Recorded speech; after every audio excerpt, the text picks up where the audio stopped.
I want to try this fruit. It looks like a sweet potato, but it's not. It's called a ground apple, or a Yacon fruit, or a water root.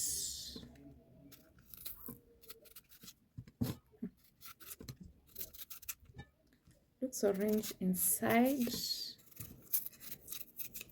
I bought 2 yesterday.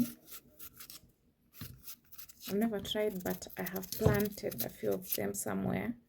I'll show next week how they grow. They are not yet ready.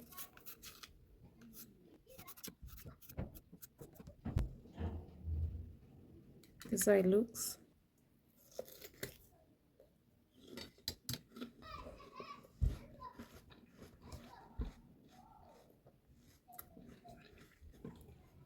It has a very soft crunch,